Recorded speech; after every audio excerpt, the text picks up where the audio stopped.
today's edition of the News in Brief. In our stories today, second senior high school students to endure double-track system. Ghana to supply gas to her western neighbor La Côte d'Ivoire. And late President Atta remembered. I am Ama Mankwa Befi. The details. The government has announced that second-year senior high school students will be on double track. The announcement follows delays in the execution of additional school facilities by schools operating the double-track system in the country. The Minister of Education, Dr. Matthew Prokupempe, who announced the decision when his ministry took his turn at the Meet the Press series, said the phasing out of the double-track system for the second-year students will be based on when the additional infrastructure are ready in each school.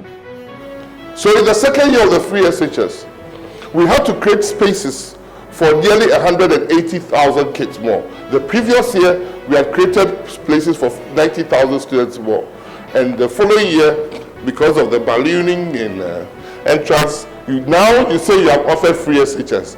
Now you cannot then turn around and say, because we haven't built enough infrastructure, you cannot admit the child.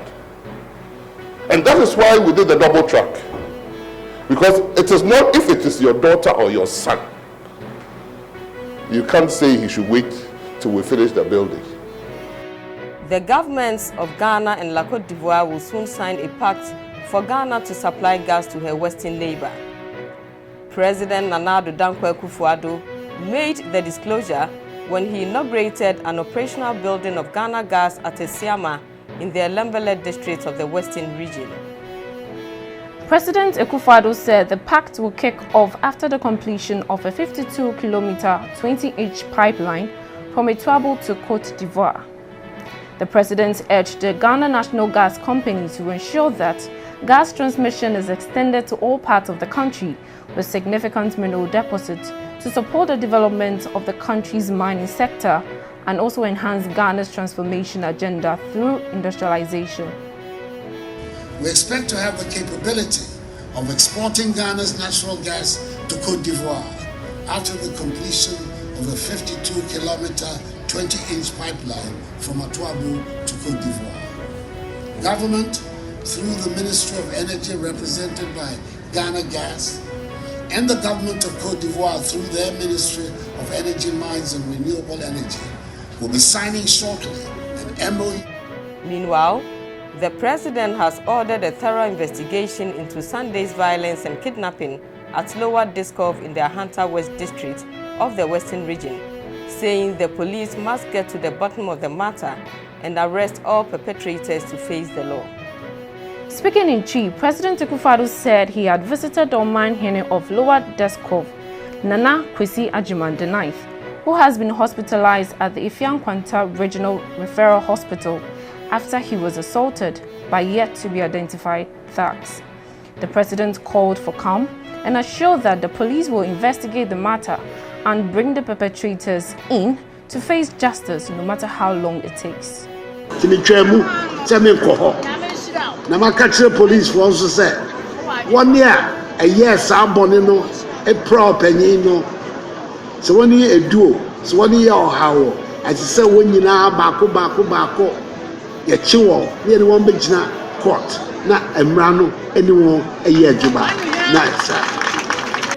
The Minister of Education, Dr. Matthew Prokupempe, has stated that the University of Education Winneba has only one Vice Chancellor in the person of Professor Reverend Father Aful Bruni. He is therefore urging the public to discount claims by Professor Mauto Avoke that he is the legitimate Vice Chancellor at the university. Professor Avoke held a press conference at the university campus on Tuesday to announce his resumption of office after his removal and 4 others in August 2018. But the Education Minister, Matthew Prokupempe, said his purported return amounts to trespassing and that the police should have arrested him. We are not, and I repeat, we are not going to accept such things. Where would it end? Where would it end? I'm rather surprised that the police have not charged the trespassers in court by now. I'm rather surprised. Because even if you are somebody must ensure that you are there. You can't nilly-willy run to a school, go and sit in a chair and say you are ever, hey, can we get the Vice Chancellor's give you? It's not easy like that. Hundreds of people have participated in a wreath-laying ceremony to mark the 7th anniversary of the passing of former President Professor J.E.A. Mills. On 24 July 2012, shockwaves ran through the nation when Professor Mills, who was 3 years, 6 months into his 4-year mandate and was seeking another term in office as president, died at a 37 military hospital. Among mourners at this solemn memorial service were National Democratic Congress bigwigs, as well as people from all walks of life. Thank you for staying with us. For more news, log on to graphic.com.gh. Thanks for watching.